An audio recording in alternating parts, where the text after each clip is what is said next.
you are just fresh off a week of ayahuasca. You went to Soltara Healing Center, which is in Costa Rica, in a beautiful location on the Gulf of Nicoya. You look radiant. You look beautiful. Thank you. And one thing that you mentioned when you came in is that it was work. It was work to go there. It was work to sit in that space, and that you learned so much from it in spending time there. So I'd love just to hear a little bit about your experience. How was it? Yeah, thank you.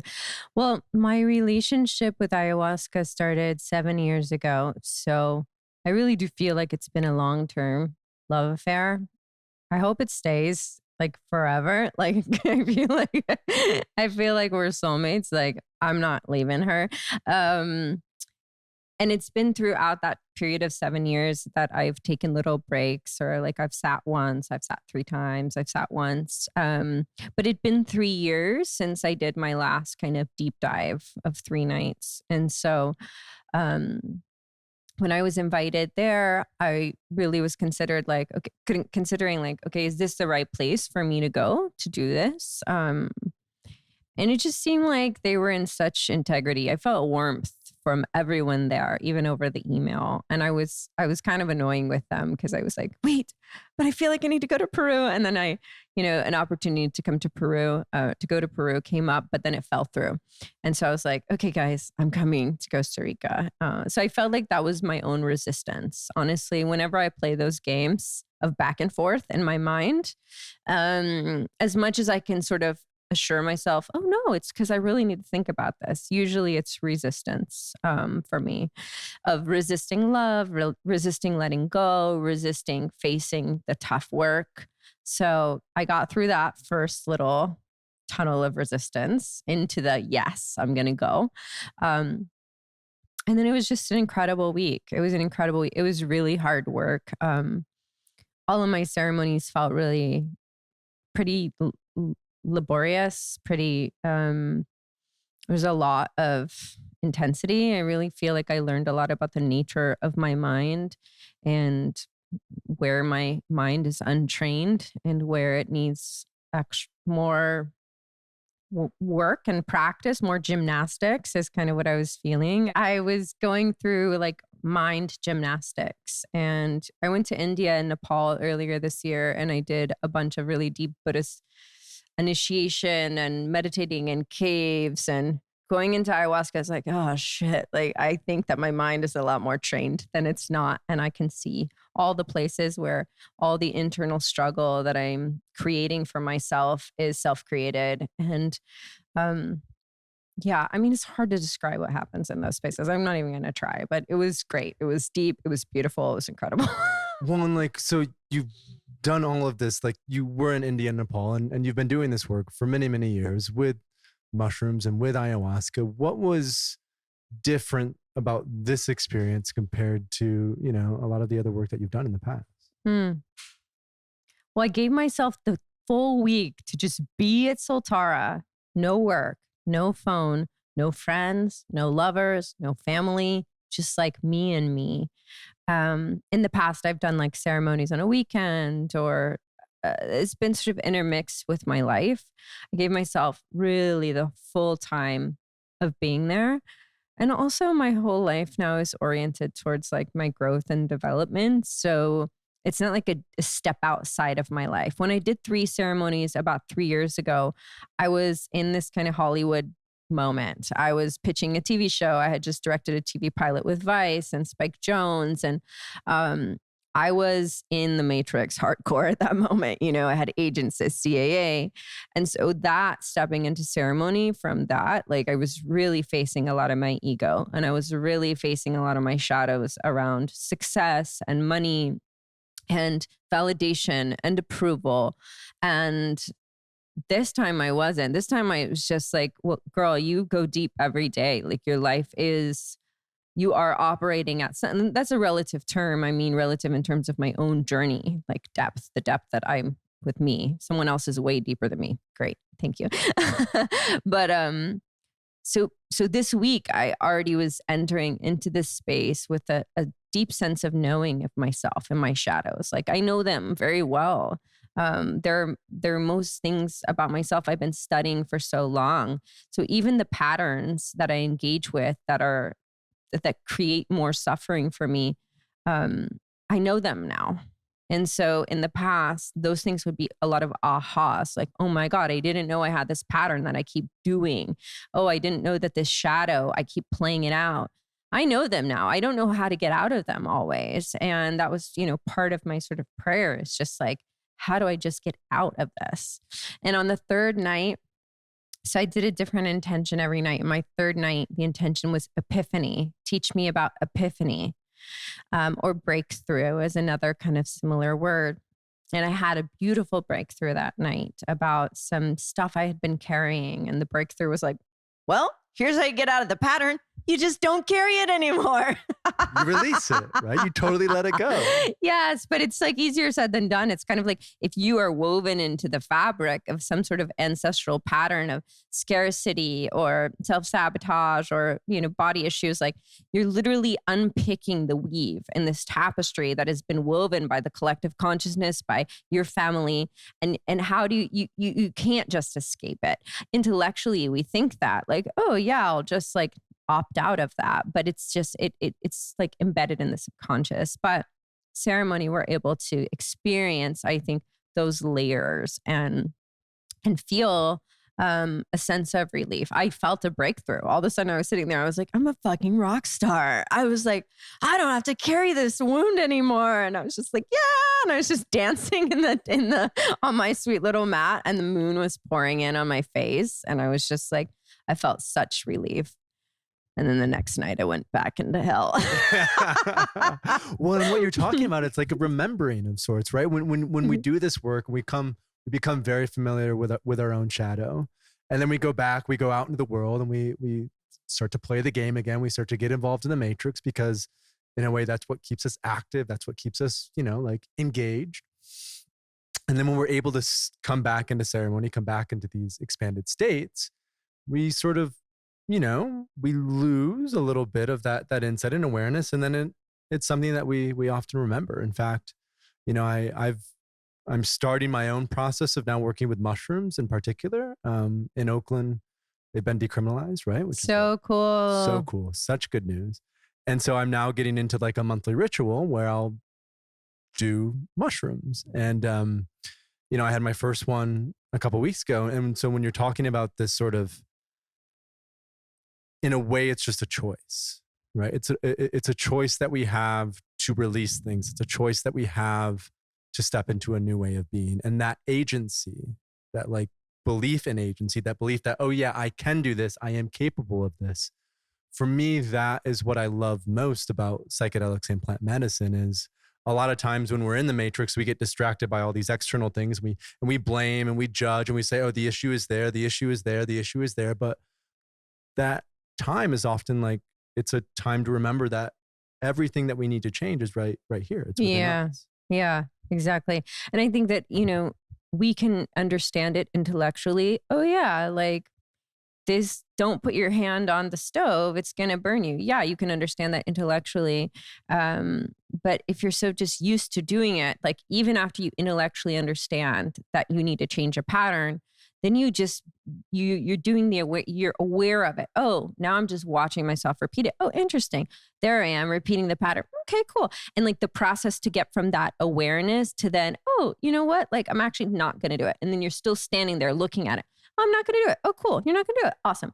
And then the next part, you just don't walk over to the stove anymore. So like, but that process takes a lot of time, in my opinion, and maybe it doesn't, maybe that's a belief as well. But, to change deeply ingrained habits from an embodied stance, it's the different plant medicines help us to connect these dots and experience like the full embodied, also like the pain of the pattern or the discomfort, right? That we can sometimes just avoid experiencing in everyday life. It's like, wow, once I feel how heavy it is that I'm carrying this sadness around from my parents, like I feel the depth of the heaviness, then I have a different perspective on it,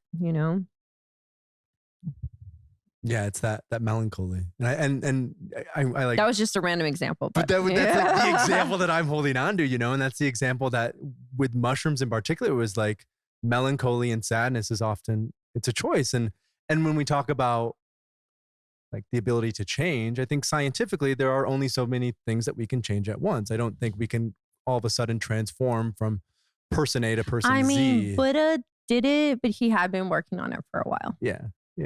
Buddha had been working on it that was just like, that was the tip of the iceberg. That was above the line. He had been working on it. There's a lot of stuff going on below. I've been working on it for a while. Yeah. We all have. And so it's like, it's that process. It's that continuous evolution of one step at a time. Right. And this is what integration is about. After we have these huge opening experiences, how do we then integrate those insights into what we're doing now? So I kind of want to like ask you a little bit about that. How has your integration been going? Generally, what is your process for integration? Yeah.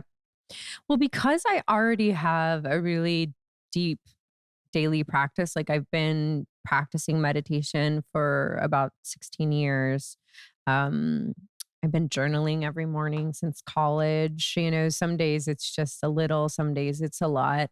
I do morning studies. I read spiritual texts every morning. So that's been happening since I was about 19. So that's a good foundation. Now, there are periods of time where I'm like, I don't do that stuff every morning, but it's there. So my morning practice is a place where I kind of touch base with my heart, and I know that that's there for me after ceremony. Another thing that helps, so that's an integration tool for me. Daily practice, meditation, contemplation, reflection, study, right? Even if it's 10 minutes. And then another place that helps me during integration is just community, connecting with people who can understand the experiences that I'm going through. Again, my life is set up in a way where I'm around people now who everyone in my life I can speak to very openly about everything I'm going through. Not that I do and they don't need to know everything, but I feel safe in my community with my best friends, my mom, that I can share. And that's a really lovely thing, because it would feel very isolating. And it has in the past to have a really incredible experience and then go back and be around people who are just like, chugging beer and watching TV or something. Not that there's anything wrong with that. Everything's perfect whenever for whoever. But I'm using that as more of like a sort of a stereotypical example. So now in my life, I feel really supported. I feel like everything in my life supports my integration. And that's a beautiful thing that I've cultivated. But I know some people going back into a corporate setting after having like an expansive peak experience or a psychedelic experience, that can be really difficult. I've worked with clients who have to go through that. And again, it's just like, do breath work, listen to mantras at lunch, try to refocus your attention towards like what you're working on. But eventually, if the environments that we're a part of are so dissonant to the growth that we're doing, I'm not sure if it works at a certain point, Well, at some point you have to make the leap. Yeah. At some point you have to shift. And it's easier to do that. Like speaking for myself, I did that when I was 20 or 21. Yeah. But many people are now stuck in ways of being, and they're in their 30s or 40s, and they have these openings, and it's like, what's next? How do I do this? How have you handled that with the clients who have come to you and who have needed the help? I mean, I tell them to like really commit to their morning practice. I tell them that this is the chapter of the movie of their life, that they get to go be this like magical psychedelic, spiritual creature in the workplace. And if they can keep reconnecting to their breath, to their hearts, not engage, that it's practice. It's like Jedi training, like you have a boss who's rude, to stand in front of that boss and still admit loving kindness, compassion is high level training. It is. So I try to empower them, but that means they have to be doing work on themselves, because if they haven't dealt with their shadows, say of unworthiness or whatever, then their boss being rude to them, they can't emit loving kindness. Their shadow of unworthiness is going to be triggered, and they're just going to be in that loop of feeling shitty. So it's a lot of work, it's if you are engaged in your growth and really looking at your patterns, then there's no better place to be than a place that triggers all of it, because you get to be really honest with yourself. Like if I'm in a just super peaceful environment all the time, then I don't have to experience my triggers coming up. I don't have to experience the things that are like still in me that need to be worked on.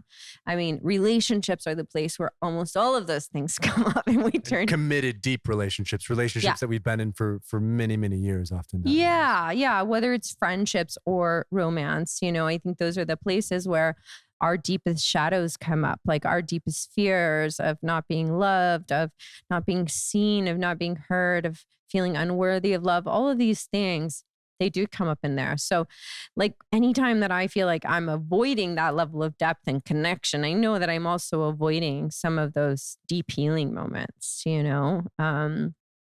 Yeah, because we heal in relation. We're relational beings. A lot can happen in meditation or in a ceremony space where your eyes are closed in with yourself. Like it's epic. Then the next part of the healing and transformational process is in relation to others in the world. Yeah, it's that showing up process. How do you show up in community? How do you show up, in the world around you? How do you show up with your family and your friends? There's that Ram Dass quote, if you think you're enlightened, go spend a week with your family and you can see where all those triggers are. And that's always a good reminder. It's a reminder that the work is never done. It's a spiral. It's always going up. At the same time, there are markers along that path where we can go, oh, I used to be this way and now I'm this way. And now I want to become this, right? Mm-hmm. So that process of becoming is this matter of evolution. And, from being somewhat familiar with your work, you've started this when you were 19 and now at 35, you're embodied, you're divine, you're beautiful. You have this incredible radiant energy about you. Thank you. What were some of those shifts and changes for you over the past 16 years? Who was Alexandra at the beginning of that process and who have you become now? Great question. And thank you for making me blush. Yeah. So I grew up in Georgia and my mother was really always in the healing and the spiritual type of like that jargon was used at home. So I was aware that I was on a path, like as a soul, as a soul embodied in human form. And I decided to go to school in New York at NYU for theater and for art. And that's where I really feel like I did my first deep spiritual work. Like what they do is decondition you as much as possible. So I went in kind of like, I was like a Grateful Dead fish kind of listener in high school, like Bob Marley, like, hanging out with like the more kind of hippie kids, but we had great grades and we also did theater and like, I was, you were cool. I don't know. Yeah. Cool. Yeah. Like my first boyfriend got arrested for selling LSD in middle school. Pretty cool. Though. Yeah. I've always liked the visionary weirdos. Here I am but, so going to school, it's like, in college, I had to sort of retrain my body, my voice, my self-expression after being in the Bible Belt and feeling like I was really treated differently because I felt expressed in my body, because I felt sexual and I wasn't afraid to be that, but I was called a slut and a whore and all these things by like, girls at church. So I was carrying a lot of that around with me, this internal confusion about like how to be an embodied, expressed woman and also be spiritually aligned. And when I got to college, I really found like that. I found it through feminist art. I found it through theater. I found it through reading the book Be Here Now when I was 19, through meditation, through yoga. I found it self-acceptance. Now, some of the stuff that was embedded in me by society about not being lovable or desirable as a woman if your body didn't look a certain way and all of that was so deeply embedded in me from all the years of media, TV, film, all of it, that took a while to strip out of the conditioning. I think for most modern women, like it's almost impossible, right? Like to not hold ourselves to beauty and body image standards that have been imposed by this like very kind of broken society in a sense, not holistic, not in communion with the earth. that was a hard one for me. It definitely into my like ceremonies in my early 30s, I was still battling like body image issues. And I felt like in an ayahuasca ceremony, when I was like 30, I was able to finally let go of judging my body or, sort of like trying to control my body, right? There's a sense of control. Like if I control my weight or my appearance to a certain extent, then I can control the way that I interact with the world, the way that people interact with me, which is, totally false. But I think a lot of women have that impression or that hold themselves to that standard of like, oh, well, if I look a certain way, if I look pretty, if I work out a certain thing, like I'm going to be okay. Right. And I write about this a lot in my book that's coming out next year. It's definitely one major piece of my self-healing has been around body image and being a woman and being embodied. And then the other piece around sexuality. Those two things have played out in so many different areas of my life, and I've explored them in film. I went and I worked at this truck stop strip club with Vice, and I filmed it with a friend, and we got to know the dancers there and the truckers, and we asked the dancers to sort of bring us into their world and learn what it was like to be them. And part of that was expressing and understanding like the collective sexual shadow. Part of it was finding that as women, we're all the same. And I did a lot of artistic work around women's bodies, women's sexuality. Like I interviewed women who had been raped or sex trafficked, and I did photo shoots with them. I made a lot of feminist art. I wrote plays about women in religion being oppressed. Like I did all of this work to understand why, as women, our bodies and our sexuality has been so overtaken. It's just like so overtaken by ideas, standards, beliefs that are highly oppressive and painful, and capitalistic. Like whole industries built off them. And yet you still look beautiful. You still so in some ways it's a mindset shift, right? So like of course. Can you like because you still take care of yourself, you still exercise, you still eat healthy, you still do all those things. So what changes? Yeah, it's an internal mind shift. Yeah, exactly. I mean, you could ask almost every beautiful woman in the world, like, hey, do you sometimes think you're fat and ugly or something? And I mean, most of them are going to say yes. It's literally like these beauty standards that have been imposed on us. I always loved myself to a certain extent, and like, I feel like I had a fighter spirit. So I would be like, I don't give a fuck about your beauty standards. Like, and I was like, I'm going to grow my armpit hair out and I won't wear makeup, you motherfuckers, and like, that was a great phase. I loved that. My father did not love that. And, funny enough, I still had boyfriends that were awesome. Like nobody stopped loving. I didn't stop being lovable just because I didn't wear makeup or whatever.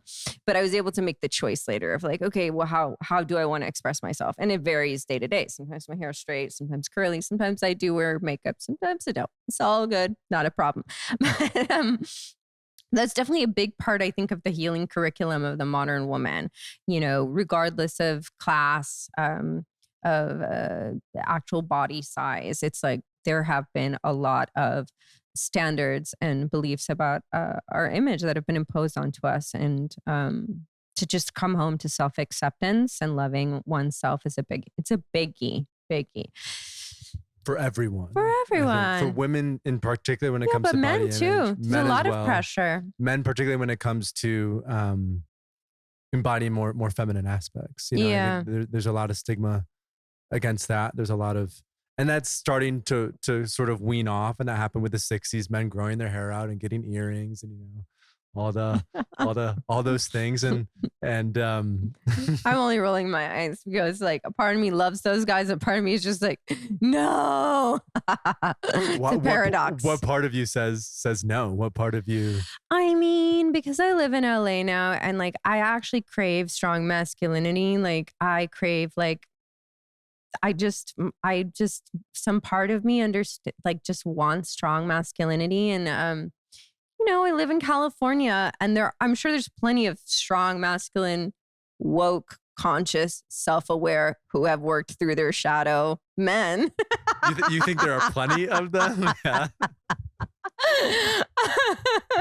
But there are also like, you know, a lot of men who are just kind of like coming online to awakening their consciousness. And like, there is a level of, yeah, integrating those feminine traits in a way, like talking about feelings, processing feelings, therapizing the relationship, over processing around boundaries and consent and stuff like that. Some of that is really important. And then there can become a point where, to me, it's uninteresting, you know, like I want to be in like a polarity dynamic. So I appreciate the hippies. I appreciate the men who are like all like touchy-feely heart, like let's talk about our feelings together.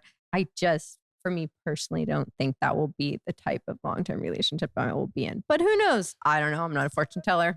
But so let's get into that a little bit, because our listeners will really enjoy this, because this is a topic that I've spoken about with a few other people on the podcast in terms of like, what is modern masculinity? And it goes from the length of what we were just talking about, which is a lot of vulnerability, always talking about our feelings, right? Embodying those much more feminine aspects, to the, you know, growing out our hair and, you know, all that sort of thing, to the more standard sort of 50s corporate, you know, like locked in, the breadwinner, you know, yeah, clean shaven.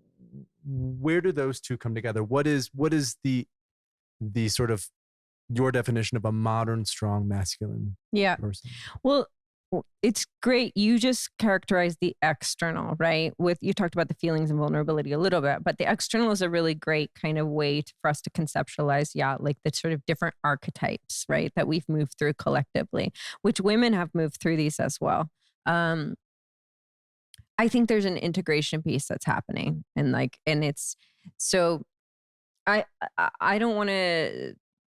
The person who talks about this in the way that I love the most is somebody who's a little bit controversial, but I'm going to drop it. David Deida. So David Deida breaks it down into 3 stages. So there's the first stage man, who would be like, or woman, who the 1950s guy, right? Not talking about his feelings, super kind of hyper masculine in this really stereotypical way. So that's that one. Breadwinner, masculine. I play football. I drink beer. Okay. So then you have the second stage guy. So the second stage guy is, oh my God, I started yoga. Oh my God, I love yoga. Oh my God, let me talk about my feelings. I go to therapy. Let's talk about feelings, right? So then that sort of neutralizes the he calls it fuck energy between two people. But it's a necessary stage, right? It's like the waking up. It's like the level of waking up of like, oh, wait, there's more to life than football and beer. Cool. Yeah, there's like Burning Man. Oh my God, Burning Man. Oh my God, there's ayahuasca.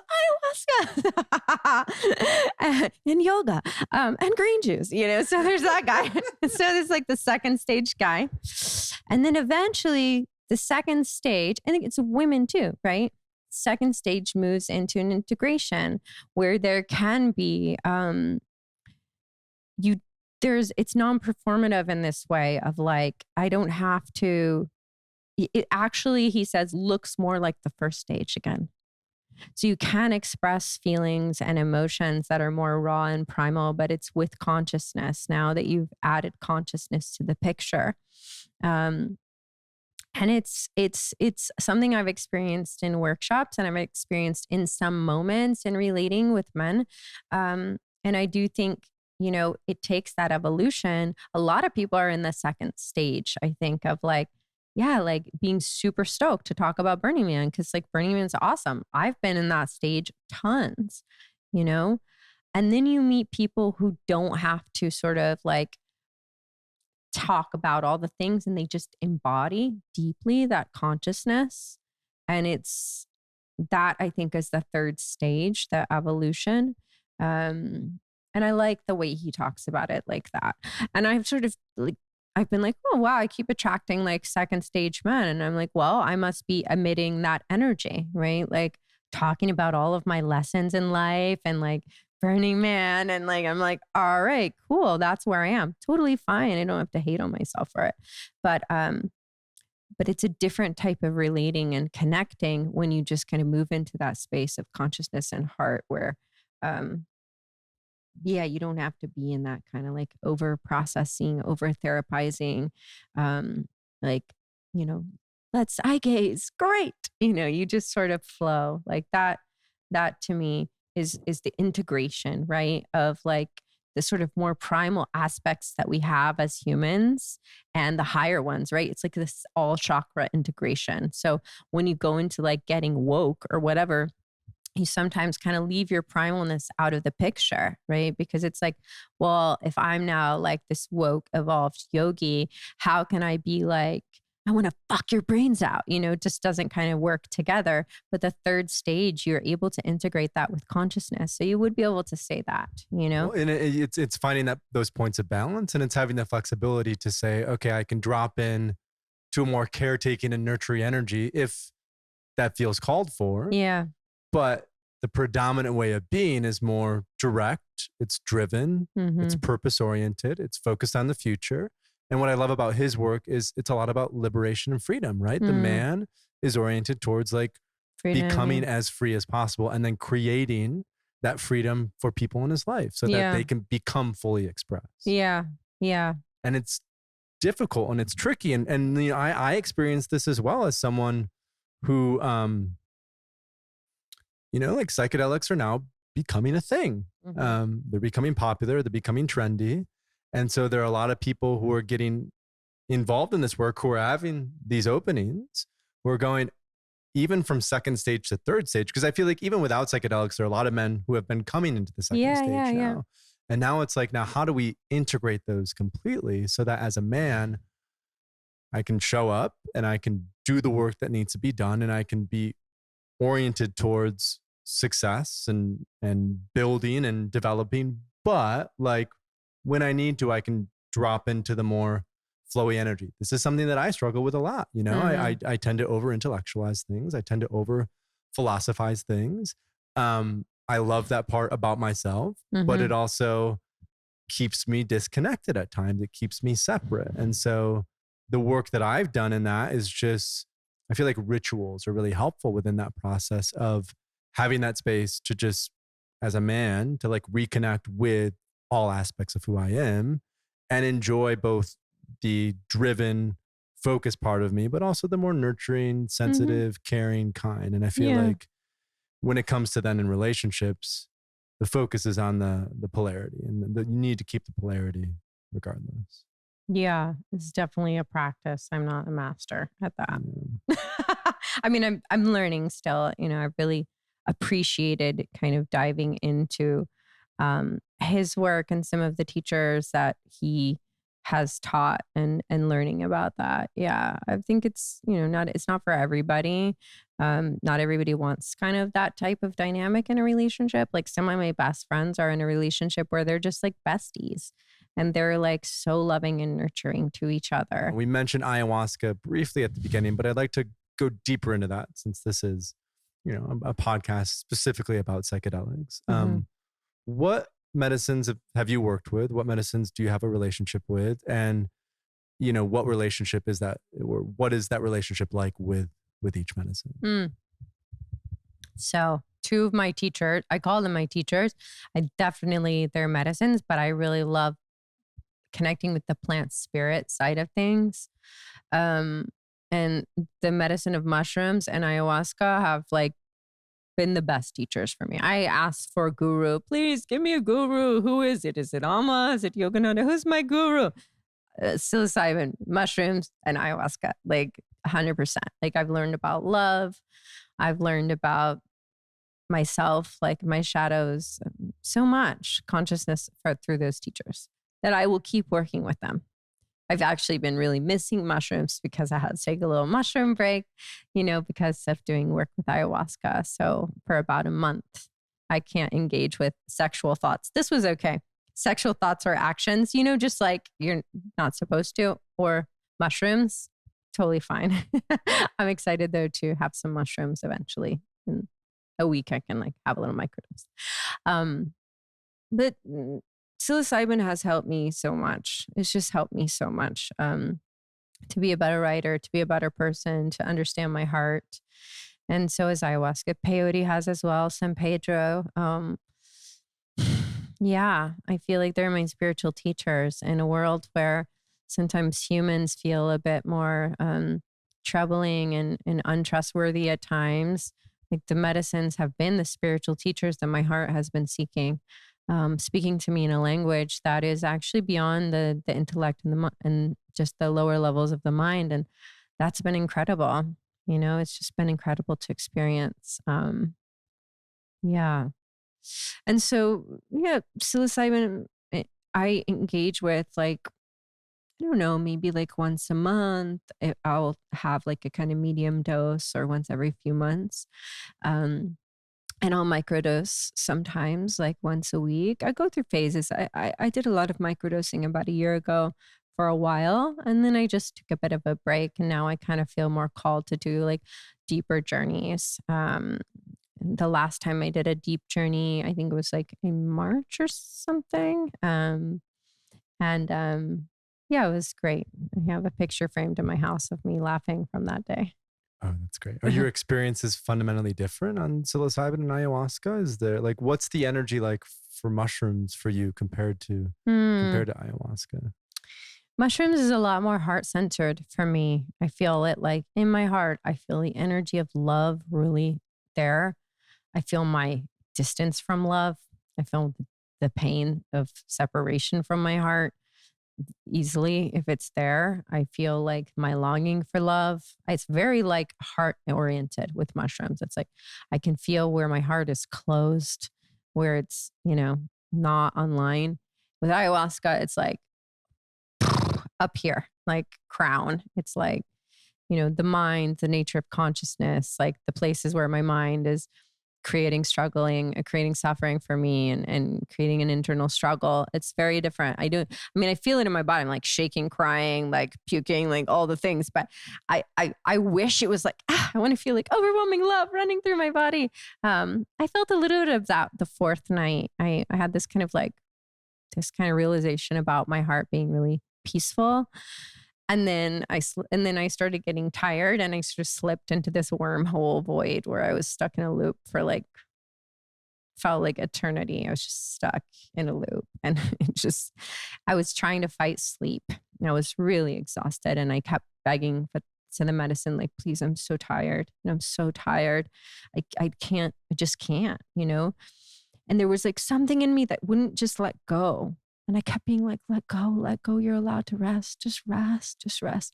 And then my mind would say, no, but the Buddhist masters have mastered sleep. You can get past these few hours. It's only like 2 more hours. Come on. You got this. And my body would go, no, but I'm so tired. Just please let me rest. And it was just like for a long time. Eventually, like all I could do was just like grab. I was like, I need the mampacho, but all I could do was just like grab it and hold it. Like I was so out of it. I wouldn't have been able to light it. I just held it to my head and I was like, come on, we've got. And then eventually I was, sit up, Alexandra. And I put my arms on the back of the Moloka and I was like, sit up. Get out of this. You can do this. Get out of this loop. It was just so rough. But I was just fighting sleep. I was literally exhausted. Like my mind, body, and spirit was exhausted in that moment. I was talking to another friend of mine, Paul Kuhn, and he was like, oh, you didn't realize that your body and mind are one? And I was like, no, I did not get to that realization. By the end of the night, my body and my mind were just fighting like they were enemies. And it was this existential game that was happening. And it was just awful. That's the tension, right? That's always like it is that the mind wants to keep going. The mind's like, we can do this. And the body's like, hold on, I need some rest. Like, give me a break. Let me feel. Let me just be for a second. I know. You know, I don't need to keep this treadmill running all the time. Exactly. Right? Yeah. And I was like, oh, I felt like the sort of, you know, just like the reptilian, like just parts that's like, I live in a body, I must sleep, you know? And my mind being like, no, you won't. Just like, it's just a funny moment. Anyway, I got through that. That was fine. And then, you know, I could laugh about it the next day, which is awesome. That we can go to the pit of an existential void and then the next day we come out. Like we don't have like a crazy hangover for a week of like how awful the ceremony is. I love that about ayahuasca. For me personally, like I can go through hell one night and then still have the courage to get up and drink again.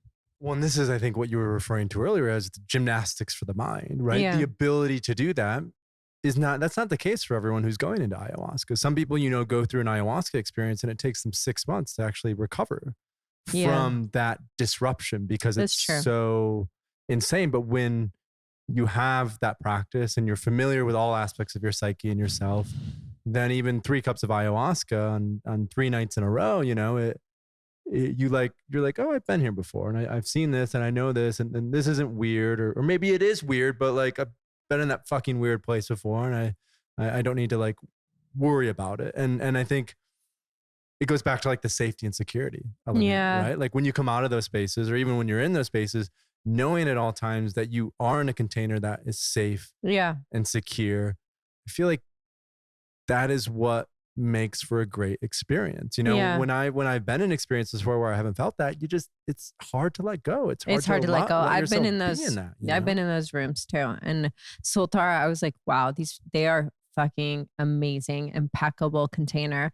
One of the facilitators, so we had the 2 healers, Olga and Amerigo, who are Shipibo, were they your healers too? Oh. And then the facilitators that were running the group were Safa and Anna, these 2 beautiful, incredible women. And this woman, Safa, I could just feel how deep she was, like, but joyful. And I was like, this is ayahuasca. Like, she's so deep, but she's so joyful and just free. Like, there's a freedom in her, like a peace. And it was, I like later read her blog and I was like, oh, like she's been doing like diets in the jungle for like 3 months, like eating white rice alone with her mind. I was like, she's real deal. So I felt held. I was like, I'm held by deep practitioners. Like this container is impeccable. I really did feel that. And I don't feel that very often. I've sat in a lot of ceremonies where I didn't let go because I didn't feel safe. And that's what makes me want to go back there because I'm just like, well, I know that's an amazing place. And then the maestros, like they were just awesome. I mean, I felt like I was like able to see at the beginning of both ceremonies, the first 2 nights, I felt like I was got an introduction to the space where I felt like the medicine was like, okay, this is this space that we're in. This is this dimension. These are the people that are walking between the worlds. This is how you kind of navigate a little bit, orienting me to the space a bit. And the part of me that wants to understand everything was just like wanting to stay there and just be like, oh wait, but then what happens? And it was just like, no, now I got like vacuumed into my work. But at that point, I was able to see a little bit like of how the Shipibo healers do their work. And my mind was blown. Can you tell us about that? Like, and this is my relative, like my subjective interpretation, but I was able to see how the Icaros, like I was able to see visions of what it looked like to me, again, totally subjective, and how the Icaros carry the consciousness and carry the energy, like the songs that they sing, and how they're these interdimensional masters of energy and walkers between worlds. And the first night I was able to actually visually see how the Icaros looked. And that was the only night I got that deep a visual. I was just like, it was so beautiful. It was just like the Icaros were like blossoming when he started singing. I was just like, what? This is amazing. And then I went into like 2 nights of deep cleaning. Working with those healers and being in the room with them and being able to experience their magic was just, I mean, I have utmost respect. And it also made me just realize like, I don't want to sit ever in a ceremony ever again with people that don't know this interdimensional space like the back of their hand. Because that's scary, to open your consciousness and in a room with other people that are opening and there's energies flying around and all this craziness. And if people aren't really holding the space, then that seems kind of dangerous. And I've been in those rooms. So. Well, it is because when you're in that state, you're so suggestible and you're so vulnerable. Yeah. That if, it's like that saying goes that a therapist can only bring their client into the same level of development that they're at. A therapist can only help someone Yeah. to the level of work that they've done. Exactly. And so, with people who have committed a lot of time and effort and energy to doing their own work, then when we sit in ceremony, it's critical that that's with masters, that it's with people who have been doing this for, this lifetime, if not more lifetimes, because they are the tether between the next world and this world, and having that lineage, that wisdom that's passed down again and again and again. I mean, you experience that. You experience that depth and that breadth of knowledge. I mean, what other, like, this wasn't your first experience with like a trained master? I'd be curious. Like, it was my first Shipibo ceremony. Ayahuasca is used in many different tribes, in many different countries, in many different traditions. And the Shipibo, like, from what I've heard, are maybe one of the more intense ways of healing. I'm not quite sure why, and I'm interested to know more about that. I think it's because they largely do their ceremonies at dark, or in the complete dark, at night, with no lights, with nothing else around, in the middle of the jungle. Oh. So I feel like that the setting of the Shipibo ceremonies tends to be much more intense than some of the other ones that I've done. And then the Icaros themselves are very intense. And I think that this, like, the soul surgery, I just really imagine like they're like scalpels, just like, yeah. And I have friends that have been in like the Daime church, for instance, and like that there's lights on, they're singing the whole night. It's like a congregation, right? It's like being in church, you're singing with everyone. Exactly. There's dozens, if not hundreds of people. Yeah, you don't drink as much. It's just a little bit, it's. Yeah, depends. Yeah. So being in that Shipibo, I just felt really like, this feels amazing. I mean, felt hellish. I don't want to make it sound like it was a pleasure cruise. It wasn't. I was like, just give me one night where I like totally bliss out. No. It's so interesting because most people don't get that. And what I've noticed with my own experiences, it's like ayahuasca is always blissful. It's always beautiful. Oh, really? It's always nice. And I'm like, I must be like a weird, different soul to have that be the case. It's quite nice, but it is an interesting thing. So the way that I want to wrap up, because we're now, the light is getting closer and closer on you. We're, for people who are listening to this, we're filming this as well. So you can check it out on YouTube. We'll have it on social media. This is the first time that we've done a video podcast. So we're dealing with a few technical issues, but like me getting scorched by the sun, which I love the sun, so it's all good. Okay. Yeah. Great. So I'd just love to wrap up. We've talked a lot about who Alexandra, has been, and I'd love to hear like, who is Alexandra becoming? So what are your plans over the next, 6 to 12 months? And how do you see things continuing to evolve for yourself? It's a great question that I don't have an answer to, but I'll give, what I do have. So I have a book coming out next year. The book is called Fuck Like a Goddess, Heal Yourself, Reclaim Your Voice, and Stand in Your Power. It's not my original title. This is one of the first times I'm saying it aloud publicly. I feel good about it now. It's with Sounds True, and their publisher. They've published like Pema Children, Ram Dass, Eckhart Tolle. I feel really grateful to be on a roster of like incredible spiritual teachers and leaders. The book is really a lot about my healing journey and some of the things that have helped me the most. So that comes out in May. And I went through a revolution of my business right now. I was a filmmaker. I created original content in that space. Then I started working with people as a coach and a mentor. I'm likely not going to be seeing private clients one-on-one, but I'm doing like a mastermind group next year because I really love supporting people, putting a vision in the world. I love people that have a vision for consciousness and for influencing the collective. And I know it takes a lot of courage to put those visions out in the world. It can be very difficult. So I'm going to be supporting a group of women next year over a few retreats with that. I'm teaming up with an organization next year to do a project that's in the works. It's an organization that supports Indigenous women.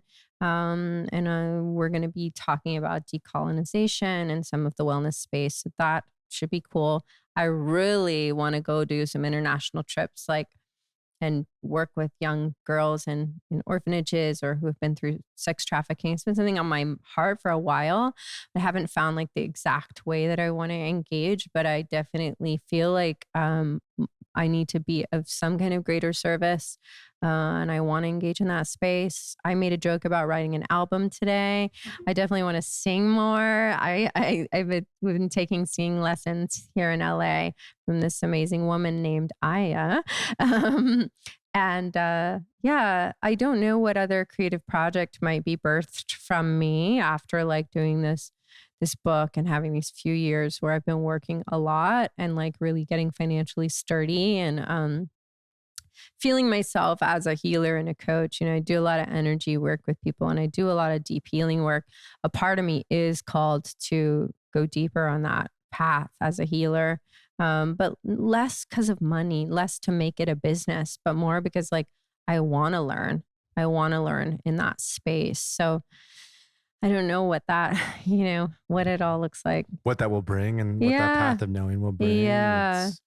And where it is, if it's going to Peru or to Mexico, or if a mentor will drop out of the sky, or I don't know. But I'm creating a lot of space in my schedule for next year so that magic can come, so that surprise can happen. Because I've been highly scheduled the last few years. And I realize that limits the amount of possibility in my life. So part of my business goal was, how can I make a good amount of money? I don't need to be too extravagant, which I've sort of been extravagant the last few years because it's been this like healing actually around money. But now I'm like, how can I just have space in my schedule so that if someone says, hey, do you want to come to this thing next week? I can say, yeah, actually. That feels very luxurious. And it also feels right because that's where the next creative thing could be birthed from that potentially has an impact to shift people. So yeah. Beautiful. Yeah. So beautiful. Thank you for doing the work that you do. And thank you for doing the work on yourself that you do. And thank you for having the courage to explore all these elements of who you are. I think it's beautiful. And I feel like what you share with the world is phenomenal. So thank you. Thank you.